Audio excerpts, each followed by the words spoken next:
देश को uniform civil code चाहिए, महिलाओं का सम्मान होना चाहिए।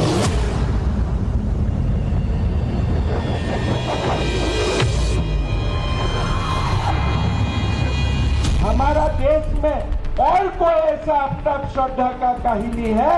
आज देश को लाख जिहाद का खिलाफ सख्त से सख्त कानून का जरूरत है। नमस्कार, देश के पसंदीदा डिबेट शो राष्ट्रवाद में आपका स्वागत है। मैं हूं सुशांत सिन्हा। राष्ट्रवाद यानी देश से बढ़कर कुछ नहीं। आज बात गुजरात चुनाव की। क्या गुजरात चुनाव की लड़ाई धर्म पर आ गई? क्या यूसीसी और लव जिहाद का मुद्दा गुजरात में बाकी मुद्दों पर भारी पड़ेगा? गुजरात में ताबड़तोड़ चुनाव प्रचार हो रहा है। आज ही प्रधानमंत्री मोदी की 4 रैलियां हो रही हैं। अमित शाह, जेपी नड्डा, योगी आदित्यनाथ के साथ साथ बीजेपी के कद्दावर नेता चुनाव प्रचार में जुटे। दूसरी तरफ आम आदमी पार्टी और कांग्रेस भी प्रचार कर रही है। आज मेहसाणा की रैली में प्रधानमंत्री मोदी ने कांग्रेस पर तीखा हमला बोला और कहा कि जातिवाद, परिवारवाद ही कांग्रेस का मॉडल है।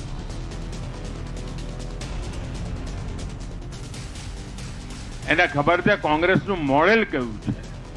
કોંગ્રેસનું મોડેલ એટલે અરબો ખરબોનો ભ્રષ્ટાચાર। કોંગ્રેસનું મોડેલ એટલે એની મોડેલની એક જ ઓળખાણ ભાઈ ભતીજાવાદ। કોંગ્રેસનું મોડેલ એટલે વંશવાદ। કોંગ્રેસનું મોડેલ એટલે પરિવારવાદ। કોંગ્રેસનું મોડેલ એટલે જાતિવાદ। કોંગ્રેસનું મોડેલની પહેચાન સંપ્રદાયવાદ, વોટ બેંક પોલિટિક્સ આજ કોંગ્રેસની પહેચાન। અને કોંગ્રેસે સત્તામાં ટકી રહેવા માટે ભાગલા પાડો, સમાજના જેટલા ટુકડા થઈ શકે એટલા ટુકડા કરો, શહેરને ગામડા જોડે લડાવો, ગામડાને શહેર જોડે લડાવો। प्रधानमंत्री नरेंद्र मोदी कह रहे हैं कि कांग्रेस का मॉडल है लोगों को लड़ाओ, समाज को तोड़ो। लेकिन इस बीच बीजेपी ने एक बार फिर यूसीसी का मुद्दा उठा दिया, यूनिफॉर्म सिविल कोड का। बीजेपी के कद्दावर नेता बार बार कह रहे हैं कि यूनिफॉर्म सिविल कोड लाना उनकी प्राथमिकता है। असम के सीएम हेमंत बिस्वा शर्मा ने एक रैली में फिर यूसीसी लाने की वकालत की। एक बार हेमंत बिस्वा शर्मा को सुनिए। एक व्यक्ति है, कोई बात नहीं, 2-2, 3-3, 4-4 शादियों कर लेता है। पर क्यों आप शादी करेगा 3-3? आप क्यों शादी करेगा 4-4? देश में अगर हिंदू एक शादी करता है तो बाकी धर्म का लोग भी एक ही शादी करना पड़ेगा। अब कैसे 2-2, 3-3 शादी करेगा? इसीलिए आज हमें ये बोल रहा हूं कि देश को यूनिफॉर्म सिविल कोड चाहिए, महिलाओं का सम्मान होना चाहिए।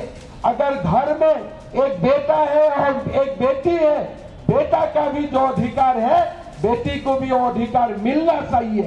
अगर एक पुरुष है, एक महिला को आप शादी कीजिए, 2-2, 3 महिलाओं को आप शादी मत कीजिए। आज हमें देश को यूनिफॉर्म सिविल कोड चाहिए। वो भी कौन ला सकेगा? खाली बीजेपी ही ला सकेगा, कांग्रेस वाला लोग कभी ये नहीं लाएगा। इसलिए अभी कांग्रेस कभी नारियों का सम्मान नहीं किया था और आगे भी जाके सम्मान नहीं करेगा। तो हेमंत बिस्वा शर्मा गुजरात के चुनाव में यूनिफॉर्म सिविल कोड ले आए, मुसलमानों की 4 शादियों का मुद्दा ले आए और कह रहे हैं कि यूसीसी यानी यूनिफॉर्म सिविल कोड महिलाओं को सम्मान देने की बात है और ये बीजेपी कर सकती है, कांग्रेस नहीं करेगी। इतना ही नहीं, दिल्ली में श्रद्धा मर्डर केस की गूंज भी गुजरात चुनाव तक पहुंच गई है। बीजेपी से लव जिहाद का मुद्दा बता रही है और लव जिहाद के खिलाफ सख्त कानून लाने की बात कर रही है। तमाम विपक्षी दल आफ्ताब के कारनामे पर चुप हैं। एक बार इस पर हेमंत बिस्वा शर्मा ने क्या कहा वो भी सुन लीजिए। उनको कैसे मारा, 35 पीस किया, एक ही लड़की को 35 टुकड़ा किया। श्रद्धा का बॉडी फ्रीज में है और दूसरा लड़की को ले आया डेटिंग करने के लिए। हिंदू लड़की क्यों लाते हैं? बोला नहीं, हिंदू भावुक होता है, हिंदू का साथ बातचीत करके हिंदू लड़की का साथ बातचीत करने में भावुक हो जाता है, दे आर इमोशनल। तो उनके लिए मैं उन लोग को लेके आया हूँ। आप देखिए, देश में ये एक आफ्ताब का कहानी नहीं है। हमारा देश में और कोई जैसा आफ्ताब श्रद्धा का कहानी है। आज देश को लाख जहाज का खिलाफ सख्त से सख्त कानून का जरूरत है। यूसीसी, फिर लव जिहाद आ गया, श्रद्धा मर्डर केस आ गया गुजरात चुनाव में। अब चुनाव प्रचार के बीच गुजरात चुनाव में सद्दाम हुसैन की भी एंट्री हो गई। हिमंता बिस्वा शर्मा ने राहुल गांधी की भारत जोड़ो यात्रा पर तंज कसा और राहुल गांधी की लुक की तुलना सद्दाम हुसैन से कर दी। देखिए राहुल जी का चेहरा, मैं हर बार बोलता हूं, भाई आप भारत जोड़ो यात्रा किया है, आपका चेहरा का थोड़ा चेंज हुआ है। अगर आपको चेहरा ही बनाना है, जवाहरलाल नेहरू जैसा बनाइए, आपका नाना था। आप कम से कम गांधी जी का चेहरा बनाइए। कहां सद्दाम हुसैन जैसा चेहरा बना के देश में घूम रहा है? ये कैसा, आप क्या कर रहे हैं देश में? बीजेपी शासित कई राज्यों में यूसीसी पर कानून लाने के लिए तेजी से काम हो रहा है। हिमाचल प्रदेश चुनाव में भी बीजेपी ने यूसीसी को अपने एजेंडे में शामिल किया था। गुजरात और उत्तराखंड में बीजेपी ने इसके लिए समिति का गठन किया है।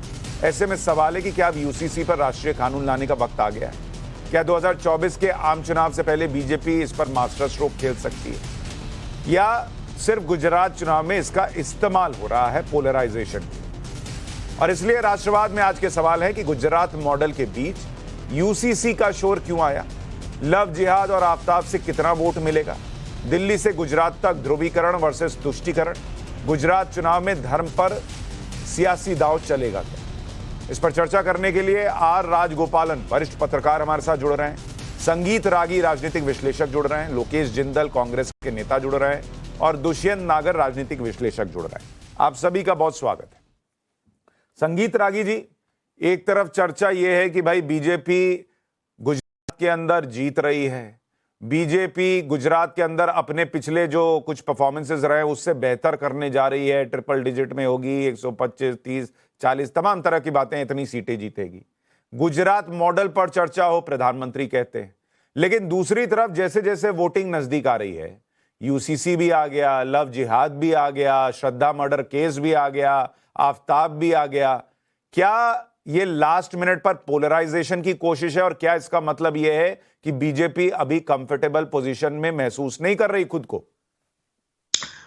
देखिए सुशांत जी, जब आप भवन बनाते हैं और पुताई उताई करने लगते हैं तो आप चाहते हैं कि हर कोना उसका ठीक कर लिया जाए, हर चीज उसकी ठीक कर ली जाए। थोड़ा बिल्डिंग बना ही रहे तो थोड़ा शानदार बनाई जाए, इसमें कोई दो राय नहीं है। और आप भी सहमत होंगे, जितने सर्वे आए हैं इसमें सारे सर्वे दिखा रहे हैं कि भारतीय जनता पार्टी एक कंफर्टेबल मेजोरिटी से जीत रही है। और इसके अपने कारण है। जब वो सबसे खराब स्थिति में थी पिछली बार, सबसे खराब स्थिति में इसलिए कह रहा हूँ क्योंकि पाटीदार आंदोलन चल रहा था, बहुत सारी स्थितियां विपरीत थीं, एक दलितों का वर्ग आंदोलन में शामिल था, तब ऐसा लग रहा था कि भारतीय जनता पार्टी शायद गुजरात का चुनाव हार जाए। और वैसी स्थिति में भी भारतीय जनता पार्टी 99 सीट लेकर के बाहर निकल आई और विजयी हुई। अब उस समय उसका वोट परसेंटेज 49% के आसपास था और कांग्रेस पार्टी उस समय भी 9% के आसपास से वोट से कम थी। आज कांग्रेस पार्टी का एक बड़ा सा वोट बैंक खिसक करके आम आदमी पार्टी के साथ चला गया है। वैसी स्थिति में भारतीय जनता पार्टी के न जीतने की कोई ऐसी संभावनाएं नहीं है। मुझे ऐसा लगता है कि कांग्रेस पार्टी जो है वो 2 दर्जन से यदि ज्यादा सीट जीत पाए तो बहुत मुश्किल होगा। मुझे नहीं रागी जी, अगर इतनी कंफर्टेबल पोजीशन है तो ये आफ्ताब, लव जिहाद, यूसीसी, सद्दाम हुसैन का लुक, ये सब की जरूरत क्यों पड़ रही है? देखिए हाँ, बिल्कुल आपने कहा है, बिल्कुल आपने ये कहा। देखिए, जब हम चुनाव में जाते हैं तो सारे मुद्दे को लेकर के जाते हैं, कोई एक अकेला मुद्दा नहीं होता है सुशांत जी, क्योंकि बहुत सारे लोग ऐसे हैं जो चुनाव एक ऐसी प्रक्रिया है जिसमें जनता के मुद्दे जो उसको छू सकें, सिर्फ विकास ही एक ऐसा नहीं मुद्दा है। भारत का राष्ट्रवाद भी खतरे में यदि इस्लामिक आतंकवादियों से, इस्लामिस्टों से, यदि तुष्टीकरण के तत्वों से, जिन्होंने तुष्टीकरण ने ही भारत का विभाजन कराया, ऐसे तत्वों से के प्रति सावधान करने का मैसिव जनसंपर्क का एक समय जो होता है वह चुनाव ही होता है। पर रागी साहब, ये काम प्रधानमंत्री तो नहीं कर रहे, ये काम अमित शाह तो नहीं कर रहे, इसके लिए तो कोई हेमंत बिस्वा शर्मा को लगाया गया है। प्रधानमंत्री तो विकास की बात कर रहे हैं, वो क्यों नहीं आगाह करते फिर? देखिए, प्रधानमंत्री को जो करना है, प्रधानमंत्री अपनी भूमिका का निर्वाह कर रहे हैं। सब कोई पार्टी में कोई आवश्यक नहीं है कि एक ही भूमिका का निर्वाह सारे लोग करें। प्रधानमंत्री मुद्दे उठा रहे हैं, प्रधानमंत्री तो कह रहे हैं कि भाई आप जो है वो कांग्रेस कम्युनलिज्म की गंगोत्री है। कम्युनलिज्म तो सबसे ज्यादा कांग्रेस पार्टी ही करती है। भाई आर्क बिशप को तैयार करके, जो वेटिकन का रिप्रेजेंटेटिव भारत के अंदर होता है आर्क बिशप, उससे जारी करवाया जाता है पत्र कि कांग्रेस के पक्ष में आप वोट करें, क्रिश्चियन मिशनरी, क्रिश्चियन लोग। ये क्या है? ये कौन सा, ये कम्युनलिज्म नहीं है। यदि कोई लोकेश जी, उनका तर्क ये है कि बीजेपी एक तो जीत रही है, वो कह रहे हैं आपको 2 दर्जन से ज्यादा सीट नहीं आएगी कांग्रेस को, और दूसरा कि कांग्रेस पार्टी, जो पीएम भी कह रहे थे कि तोड़ती है समाज को, इसके प्रति आगाह किया जा रहा है जब यूसीसी की बात, जब आफ्ताब श्रद्धा की बात, जब सद्दाम हुसैन के लुक की बात की जाती है। नमस्कार। देखिए, अगर मैं 2017 के ओपिनियन पोल की बात करूं तो 2017 में भी ओपिनियन पोल्स जो है भाजपा को 120-125 सीटों का अनुमान लगा रहे थे। कुछ ओपिनियन पोल्स तो इतना तक गए थे कि 55% जो वोटर शेयर है वो भाजपा के पास जाएगा। उन्होंने कहा था कि कांग्रेस 50 का भी आंकड़ा पार नहीं कर पाएगी, लेकिन सबने देखा था कि किस तरह से कांग्रेस ने 77 सीटें जीती और भाजपा ने 99 सीटें जीती।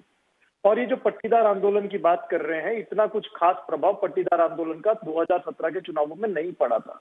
ये आप आंकड़े देख सकते हैं। आज की अगर हम बात करते हैं, ना तो पट्टीदार आंदोलन है, लेकिन जो हम नॉर्थ गुजरात और जो हम सेंट्रल गुजरात और साउथ गुजरात की बात करते हैं, ये जो 2 बैक्शंस हैं भाजपा के, ये आज कमजोर पड़ते हुए दिखाई दे रहे हैं। एक तो इनका जो काडर है अपने आप में, स्पेशली संघ, उसके नेतृत्व से जो जोड़ था वो बहुत कमजोर होता दिखाई दे रहा है। इसी कारण था कि बिल्किस बानो के जो रेप कन्विक्ट्स थे उन्हें निकाला गया तो मिठाई बांटी गई ताकि और ज्यादा कम्युनलाइजेशन लाया जा सके। अभी बातें हो रही है यूसीसी की, अभी बातें हो रही है आफ्ताब की। तो किसी तरह से ये अपने काडर को संगठित करने की एक पैनिक मोड में आ चुके हैं, क्योंकि इन्हें समझ चुका है कि कांग्रेस ने जो कार्य है वो ग्रास रूट स्तर पे किया है और कांग्रेस अभी बहुत फेवरेबल पोजीशन पे। एक पैनिक देखा जा सकता है। आप इनकी रैलीज देखिए, इनके भाषण देखिए। इनके भाषण में ये ना तो अपना गुजरात मॉडल एक तरह से जस्टिफाई कर पा रहे हैं, ना ही अपने गेम्स दिखा पा रहे हैं। ये अभी आ चुके हैं किसी तरह से बिकरिंग पे, किसी तरह से कांग्रेस को नीचा दिखाया जाए, किसी तरह से कांग्रेस को जो है अपमानित किया जाए। लेकिन ठीक है, आप कह रहे हैं बीजेपी पैनिक मोड में है। संगीत भाई, आऊंगा एक एक रिएक्शन, ओपनिंग रिमार्क ले लूं सबसे। राजगोपालन जी, आपके हिसाब से बीजेपी क्या पैनिक बटन दबा रही है अगर ये चीजें कर रही है जिसका जिक्र लोकेश जिंदल कर रहे हैं? कांग्रेस तो पैनिक में है सुशांत, क्योंकि मुझे लगता है भाजपा का जो बीजेपी कम से कम 125 तक तो पार कर दिया है, लेकिन मुझे लगता है एनी इलेक्शन टक्कर होते हैं, म्युनिसिपल कॉर्पोरेशन इलेक्शन हो, पार्लियामेंट हो, एनीथिंग, बीजेपी हर चुनाव को बेहद सीरियसली लेते हैं। सारा मुद्दा लेके आ जाते हैं, एक अपना अपना मुद्दा बांटने के लिए बोल रहे हैं। अभी वैरागी साहब ने बोल रहे थे क्रिश्चियन का, वाटिकन का, जो डॉक्टर मनमोहन सिंह ने चुनाव 2014 को पहले जो जुमा मस्जिद का जो उनकी जो ग्रंथ है, जो इम्पोर्टेंट फिगर है, उसको क्यों चिट्ठी लिखना है 4% के बारे में? उन्होंने द्विदिनीकरण नहीं कर रहे। सलमान खुर्शीद साहब 4% के लिए क्यों लेके आया कानून लास्ट मिनट पर?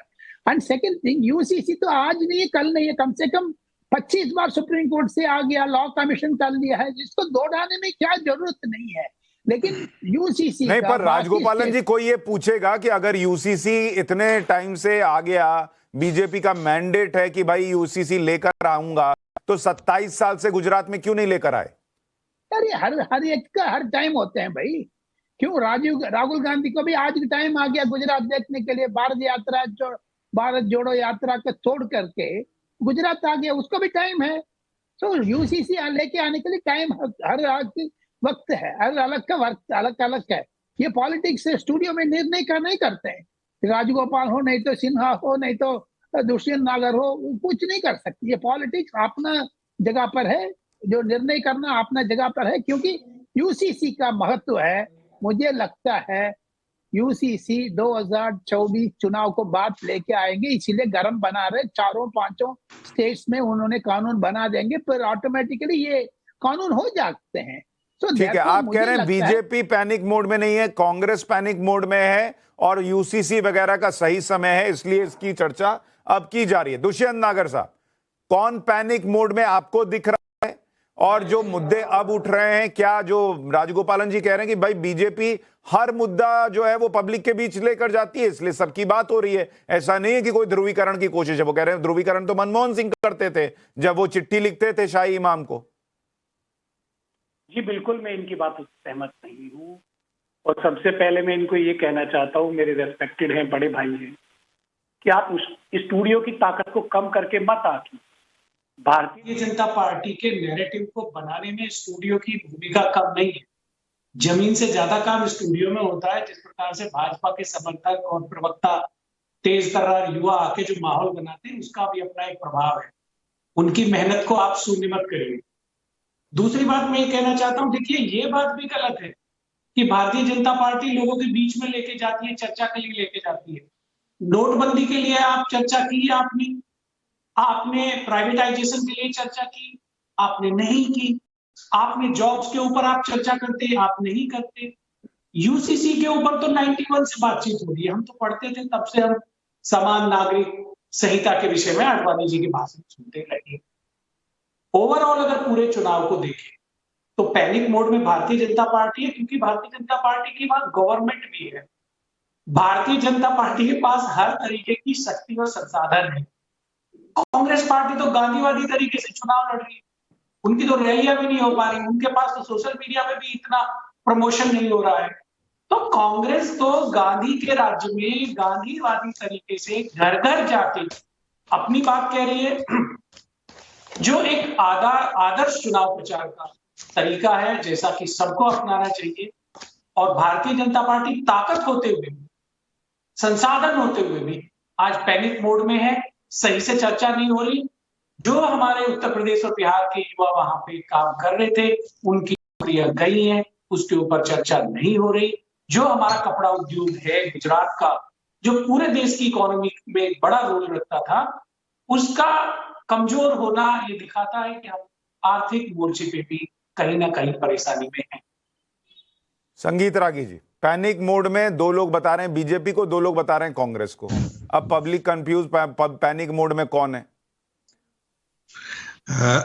देखिए सुशांत जी, इस देश में एक यदि यूनिवर्सिटी का भी चुनाव होता है और जहां जीतने की संभावना होगी, राहुल गांधी जरूर जाएंगे। या गांधी परिवार का उसमें शरीक न होना, दो ही कारण हो सकता है। या तो गुजरात के प्रदेश नेतृत्व जानता होगा या उसे लगता होगा कि भाई ये गांधी परिवार जो है वो अशुभ है, इनका चरण यहाँ पड़ेगा तो हम डूब जाएंगे, राजनीतिक तौर पर हमारी हार हो जाएगी। या फिर गांधी नेतृत्व को ये पता होगा कि इस आग में हमको झुलस जाने से कोई फायदा नहीं है, गुजरात जाकर भी हम कुछ नहीं कर सकते हैं। 21 चुनाव हम लगातार हारते रहे हैं। तो राहुल गांधी ने गए, न प्रियंका गांधी वाड्रा गई, हम श्रीमती सोनिया गांधी जी की समझ सकते हैं, उनकी तबीयत ठीक नहीं होगी। तो मुझे तो कोई कारण नहीं दिख रहा है कि भारतीय पर संगीत रागी जी, अभी इंडियन क्रिकेट टीम न्यूजीलैंड गई हुई है, कोहली और रोहित शर्मा नहीं गए हैं, दूसरी टीम खेल रही है, वो भी अच्छा खेल रही है, अभी सीरीज जीत गए T20 का। हो सकता है इनको लगता हो कि गुजरात में इतना सॉर्टेड है कि वहां राहुल गांधी के जाने की जरूरत नहीं है। देखिए, यदि ऐसा मजाक मैं करता तो चल सकता था, यदि आप एंकर होकर के ऐसा मजाक करेंगे तो ये ठीक बात नहीं है। मैं मजाक में, मैं सीरियसली पूछ रहा हूं सर। हो सकता है वो कॉन्फिडेंट हो कि भाई राहुल गांधी, अच्छा आप ही लोग कहते हैं कि राहुल गांधी जाते हैं तो बीजेपी को फायदा होता है, तो हो सकता है इस स्ट्रैटेजी के तहत ना भेजा हो। सुशांत जी, इतना बड़ा मजाक मत कीजिए प्लीज। पूरा दर्शक है हंस होगा कांग्रेस पर अभी। ये देखिए सुशांत जी कितने चुटीले तरीके से है थपकी लगा। कई बार ऐसा होता है ना कि आप थपकी लगा करके निकल जाते हैं और पता भी नहीं लगता और गहरे तक चोट करता है। लोकेश जी जवाब देंगे। लोकेश जी, क्यों राहुल गांधी इतना लेट एंट्री हुई है? आप लोग उनसे चाहते नहीं थे कि प्रचार करें, या लग रहा था कि इनसे सीटें घट जाएंगी, या जीत ही रहे हैं इसलिए उनको बुलाने की जरूरत ही नहीं पड़ी? क्या हुआ है? देखिए, ये भाजपा की जो किसी एक व्यक्ति के प्रति टिप्पणी करने की एक आदत है, ये बहुत ही शर्मनाक और निंदनीय है। राहुल गांधी जी ने आज तक कभी किसी एक पॉलिटिशियन के प्रति ऐसा कोई तंज या रिमार्क नहीं कसा। अरे लेकिन भाई, इस क्या बात कर रहे हैं? पर्टिकुलर स्तर पे राहुल गांधी ने कभी नहीं कहा सर। खुद अपनी लोकेश भाई, एक राहुल गांधी ने कभी नहीं कहा। अपनी एक मानसिकता झूठ सरकार।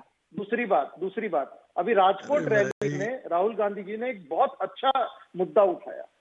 उन्होंने कहा कि प्रधानमंत्री मोदी जी ने जब नर्मदा का सरदार सरोवर डैम बनाया, उसके बाद में स्टैच्यू ऑफ यूनिटी खड़ा कर दिया, उन्होंने ट्राइबल्स के बारे में बिल्कुल नहीं सोचा। वो सीट जो है भाजपा हारी थी। और आज भी जो ट्राइबल वर्ग है और आरएसएस जो उन्हें वनवासी कहता है, उसे कांग्रेस आदिवासी कहती है और उनके मुद्दों के लिए कांग्रेस खड़ी है। तो जो सेंट्रल गुजरात और साउथ गुजरात की आप बात करते हैं, उसमें ट्राइबल जो शेयर है वो तो भाजपा को वोट देने से नहीं रहा। आप इस बात को मुझसे लिख कर ले लीजिए। इस मुद्दे पर ट्राइबल्स को पूरा भरोसा है कि कांग्रेस है जो उनके मुद्दों के लिए खड़ी है, जो उनके मुद्दे लेकर जाएगी और उनका उद्धार करेगी। दूसरी बात, अगर मैं कपड़े व्यापार की बात करता हूं, आप केवल जो है 3 डिस्ट्रिक्ट की बात करते हैं ना, वडोदरा, अहमदाबाद और सूरत, जिनके ऊपर भाजपा को नाज है कि यहाँ के वोटर भाजपा के लिए ही वोट करेंगे। तो आज बता दूं, पूरा जो कपड़ा उद्योग है, जहां पर कैंडी का रेट 1 लाख से ऊपर जा चुका है, वहां पर पूरे कपड़े उद्योग के मजदूर, व्यापारी सब तंग है, जीएसटी से तंग है। अगर मैं बात करता हूं इन शहरी इलाकों की, तो टैक्स से लेके, महंगाई से लेके, जो डीजल। अच्छा, एक बात बताइए लोकेश भाई, मैं ये प्रश्न रखता हूं दूसरों के सामने, मुझे ये बताइए, वोट कौन देगा? आप मुझे ये तो लोकेश भाई, कपड़ा उद्योग बर्बाद हो गया, आप कह रहे हैं जीएसटी की वजह से। लोकेश भाई, मेरा प्रश्न तो सुन लीजिए। मैं कह रहा हूं जीएसटी की वजह से कपड़ा उद्योग गुजरात में बर्बाद हुआ, आप कह रहे हैं, और इसलिए व्यापारी वर्ग नाराज है। तो फिर 2019 के चुनाव में गुजरात में बीजेपी को लोकसभा सीटें कैसे आई? देखिए, 2019 और 2022 में बहुत फर्क है। क्या? कोविड के पहले कैंडी का रेट लाख रुपए से कम था। 70 या 75 हजार रुपए प्रति कैंडी का रेट चल रहा था। आज 1,10,000 के ऊपर कैंडी का रेट जा चुका है। आज ऑयल का रेट अगर हम देखें, पेट्रोल, डीजल और सीएनजी का, ये 100 रुपए के पार जा चुका है। 100 रुपए। पर सर, मैं कह रहा हूं जीएसटी तो तब भी थी 2019 में मुद्दा, तब 2019 के बाद बर्बाद हुआ। कॉस्टिंग इतनी ज्यादा नहीं थी। अच्छा, ठीक है। संगीत रागी जी छोटे में दीजिए, फिर मैं राजगोपालन जी के पास जाऊंगा। आप कुछ रिस्पॉन्ड करना चाह रहे हैं, संगीत रागी छोटे में। देखिए, आपने सही कहा कि जीएसटी का मुद्दा तो उस समय भी था। बाकी महंगाई, ये सारे मुद्दे जो है वो हर समय विपक्ष एक नारा की तरफ प्रयोग करता है। गरीबी है, बेरोजगारी है, भ्रष्टाचार है। सवाल ये है कि आपकी क्रेडिबिलिटी क्या है? क्या आपकी क्रेडिबिलिटी को कोई जनता एक्सेप्ट करने के लिए तैयार है? गुजरात की जनता कांग्रेस पार्टी को नहीं एक्सेप्ट कर रही है। दूसरी बात, आपने कहा कि राहुल गांधी ऐसी टिप्पणी नहीं करते हैं। अरे भाई, चौकीदार चोर है से लेकर के कौन से ऐसे मौत के सौदागर क्या क्या गांधी परिवार ने छोड़ा है सर? क्या गांधी परिवार ने छोड़ा है? चौकीदार चोर है, सत्य था लोकेश भाई, चौकीदार चोर है, सत्य था। माफी मांगी थी राहुल गांधी ने, आपको माफी मांगनी पड़ी थी कोर्ट के अंदर। APJ shipyard limited, Modi, Lalit Modi, Nirav Modi क्या? नीरव मोदी क्या? नहीं, नीरव मोदी क्या? जरा सुने, नीरव मोदी क्या? नीरव मोदी को कौन लेकर आ रहा है, जरा बताइए। सबसे ज्यादा पलायन नीरव मोदी को सर, नीरव मोदी किसकी देन थी सर? ज्यादा घोटाले हो, क्या नरेंद्र मोदी की नीरव मोदी देन थी? भाजपा के समय में घोटाले हो रहे हैं, तो बताइए ना कौन से घोटाले हैं, कौन से घोटाले हैं? भाजपा कार्यकाल नहीं कर रही है। राजगोपालन जी, मुझे ये बताइए, अभी लोकेश जी कह रहे हैं ये चौकीदार चोर है, ये सही था, जबकि चौकीदार चोर है पे तो मैंडेट आ चुका 2019 का कि पब्लिक क्या सोचती थी। अभी भी कांग्रेस वहीं फंसी हुई है। प्रशांत बाबू, मैं कांग्रेस को कम से कम 35 साल रिपोर्ट किया है। कांग्रेस के बारे में निर्णय आ चुका है उस मुद्दे पर। कांग्रेस के बारे में मुझे Sitaram Kesari, PV Narasimha Rao spokes person थे 1977। उस टाइम से मैं इंडियन एक्सप्रेस अखबार कांग्रेस का मैं रिपोर्ट करते आ रहा हूं। कांग्रेस का लीडर कंफ्यूज्ड है। मैं सोचा आज कांग्रेस का प्रवक्ता भी कंफ्यूज्ड है, क्योंकि मुझे लगता है आने वाले दिन में चौकीदार चोर करके निकल गया, कोर्ट में माफी मांगा है, उसको भी दरकिनार किया है, वो तो छोड़ दीजिए, ये तो पुराना बात है। नया बात आज की एक चीज, तो आप यूजीसी यूसीसी बोल रहे हैं। सद्दाम हुसैन को क्यों नहीं लेके आ रहा आपने? क्योंकि उसमें कांग्रेस क्यों पीछे जा रहे हैं। हेमंत बिस्व शर्मा ने हमेशा चुटकुला सुनाते हैं, एक कुत्ता को ऊपर उसको मसाज करके करके उसको बिस्किट लगा दिया, तरुण गोगोई साहब ने खा लिया, मैं नहीं खाया करके एकदम ऊंचा उड़ा दिया है उस कहानी का। अभी सद्दाम हुसैन को लेके आ गया है। सद्दाम हुसैन को बराबर राहुल गांधी का नेता करना मैं समझता ठीक नहीं है, वो गलत कंपैरिजन है, ये गलत कंपैरिजन है, क्योंकि वो उनकी भाषा से कर दिया है। वो उनकी माइंड पर जो सद्दाम हुसैन का कैसे स्टैचू नीचे गिरा है, ऐसे कांग्रेस तो गिर चुकी है। कांग्रेस को मुझे समझने में इस पैनल में कम से कम आप सबको मैं आदर करता हूं, लेकिन मुझे दुष्यंत नागर साहब जानते हैं जैसे नजदीक था मैं कांग्रेस लीडरशिप का सामने, लेकिन वो कांग्रेस तो खत्म हो चुकी है भैया, उसके बारे में क्यों आरआईपी है, रेस्ट इन पीस। दुष्यंत नागर आप कह रहे हैं बीजेपी पैनिक मोड में है, वो कह रहे हैं कांग्रेस आरआईपी हो चुकी है। चुनाव देखिए 2002 से चुनाव दर चुनाव कांग्रेस की सीटें तो बढ़ रही है गुजरात में, और अगर ये सत्ता शक्ति का सहारा यूपी में कितना डिपॉजिट खत्म हो गया दुष्यंत नागर साहब, ये बोलिए यूपी से कितना डिपॉजिट गिर गया वो बता नहीं, आप गुजरात की बात करेंगे ना अभी, नहीं यूपी की बात कर ली ना भैया, चिंता मत करिए। उत्तर प्रदेश में भी भारतीय जनता पार्टी की 2017 से पहले 40 सीटें थी, तो ये तो चलता रहता है श्रीमान जी, ये आता जाता रहता है, लोगों की इच्छा है, मतदाता की मर्जी है, उनका विवेक है, कब वो किसको सत्ता पे बिठा दे, कब किसको नीचे उतार दे, उसको चैलेंज मत करिए। भारतीय जनता पार्टी का कोई रजिस्ट्री नहीं हो गई है कुर्सी पे कि सत्ता उनकी सदा सर्वदा के लिए है। और गुजरात का मतदाता राजगोपालन जी उनका तर्क ठीक है, वो कह रहे हैं कि अगर कांग्रेस खत्म हो गई तो 2017 में कांग्रेस को 92-93 सीट तो आई थी, खत्म होने के बाद कैसे इतनी आई गुजरात में? 92-93 नहीं आई थी, 77 सीटें आई थी। हाँ माफ कीजिएगा, 77 सीट आई थी, तो 77 कैसे आई जब वो खत्म हो गए थे? हाँ, अहमद पटेल था, अहमद पटेल के वास्ते राजनीतिक नेता सारा ये इधर मर चुके हैं, नहीं तो दूसरा पार्टी में जा चुके हैं, नहीं तो कांग्रेस। आज अहमद पटेल जी नहीं है तो आज आपके लिए अहमद पटेल काबिल हो गए, कामयाब हो गए। जब अहमद पटेल साहब इस दुनिया में थे, वो कांग्रेस का कार्य कर रहे थे, तब आप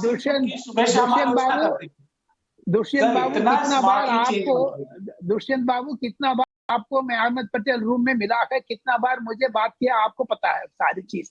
आप टेलीविजन में ओपनली नहीं बोलोगे, आपकी योग्यता का ओपनली नहीं बोलोगे, मुझे पता है, लेकिन एक सेकंड नहीं, पर एक मिनट राजगोपालन जी, आप तो पत्रकार हैं, आप गए अहमद पटेल से, दुष्यंत भाई क्या मिलने गए थे ये बताइए जरा। नहीं वो टिकट बेचारा टिकट अभी तक नहीं मिला, 5 इलेक्शन में बिल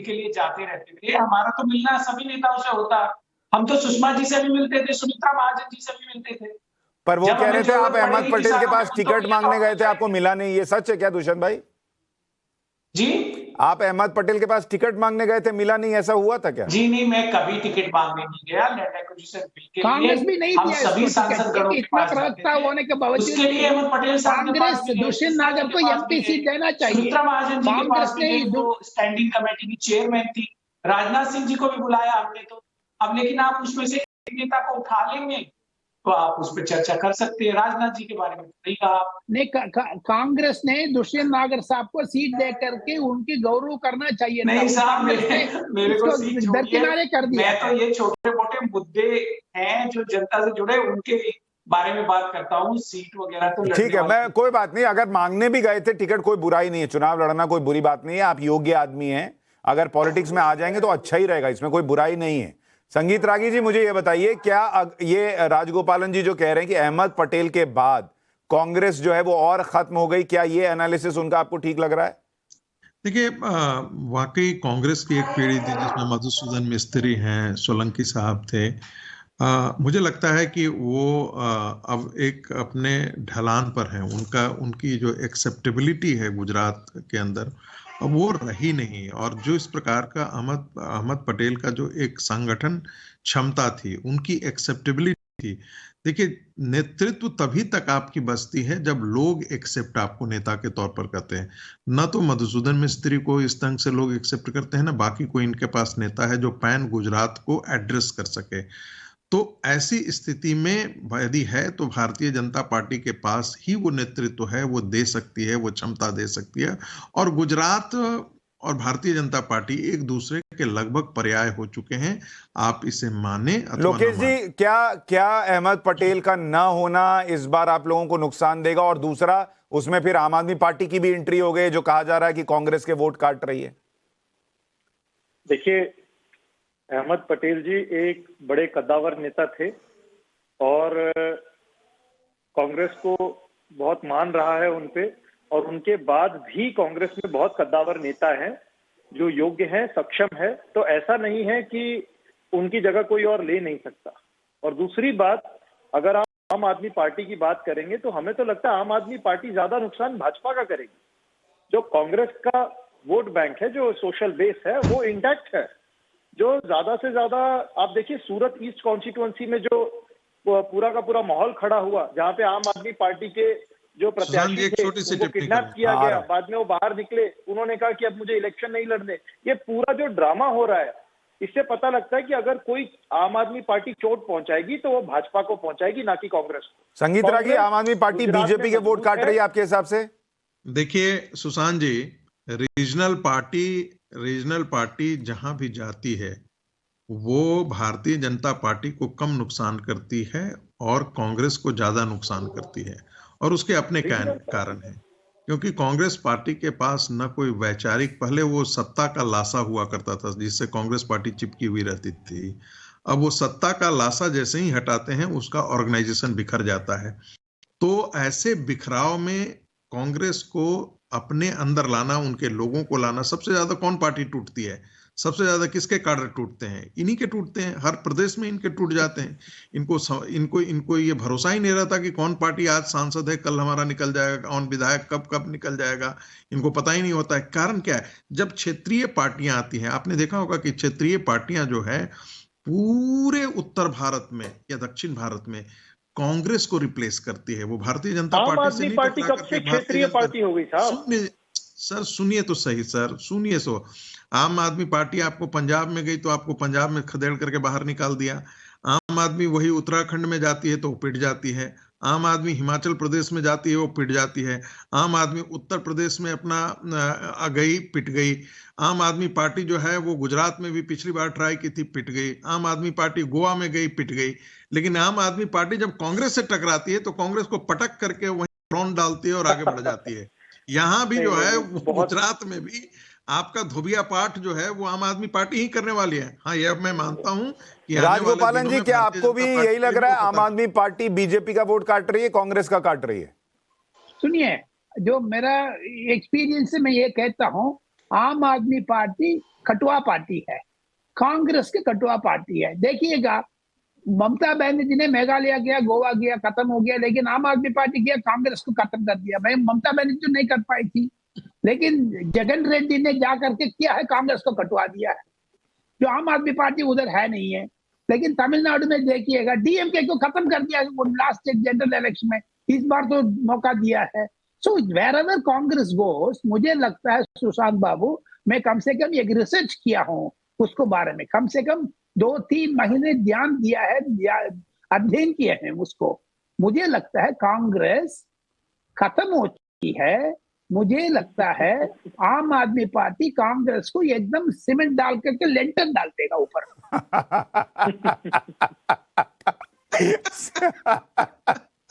राजगोपालन साहब, आप ऐसा उदाहरण लाते हैं, वरिष्ठ पत्रकार हैं, सीमेंट डाल के जो है। लेकिन मुझे ये बताइए, एक मिनट राजगोपालन जी, उनके मंत्रिमंडल को क्यों हटाया गया? अगर कांग्रेस खत्म है तो आम आदमी पार्टी को तो मौका मिल रहा है, फिर आम आदमी पार्टी के लिए कोई क्यों कहा जा रहा है कि उसको सीटें नहीं आएंगी? फिर तो अगर कांग्रेस खत्म है तो आम आदमी पार्टी विकल्प है। फिर सुनिए, डायरेक्ट फाइट हो बीजेपी कांग्रेस। आप देखिए, आप हम दोनों बात कर रहे थे थोड़ी देर पहले, मुझे सचिन पायलट का एक वरिष्ठ नेता से बात किया था, उधर कांग्रेस का खत्म हो चुका है राजस्थान में।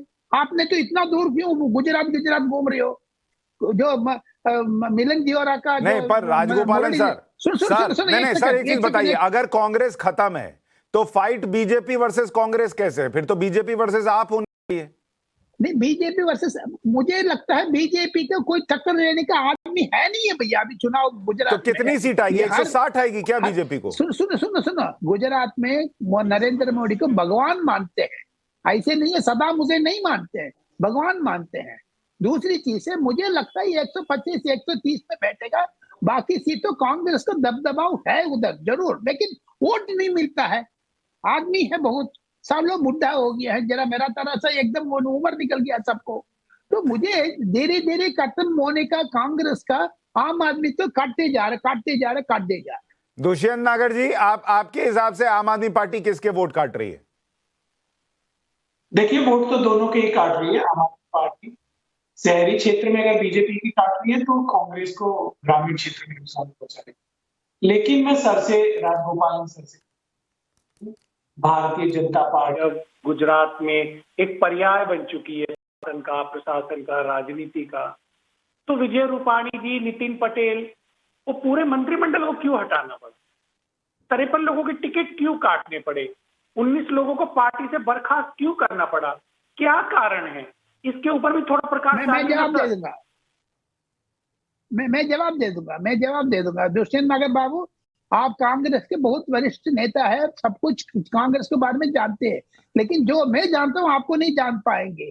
राष्ट्रपति जो अभी इंडिपेंडेंस डे में प्रधानमंत्री ने रेड फोर्ट से जो बात किया था, भाषण किया था, कांग्रेस को ऊपर खत्म करने का, जो 2012 से 2022 तक 10 साल है कि अगर बीजेपी का गुजरात मॉडल इतना चमक रहा था तो सीएम, डिप्टी सीएम, कैबिनेट को बदलना पड़ा, मंत्रियों को हटाना पड़ा, टिकट नहीं मिला, ये क्यों हुआ? फिर ये क्यों? अमरिंदर सिंह का कांग्रेस ने लास्ट मोमेंट पर निकाला है, वही कारण उधर भी है।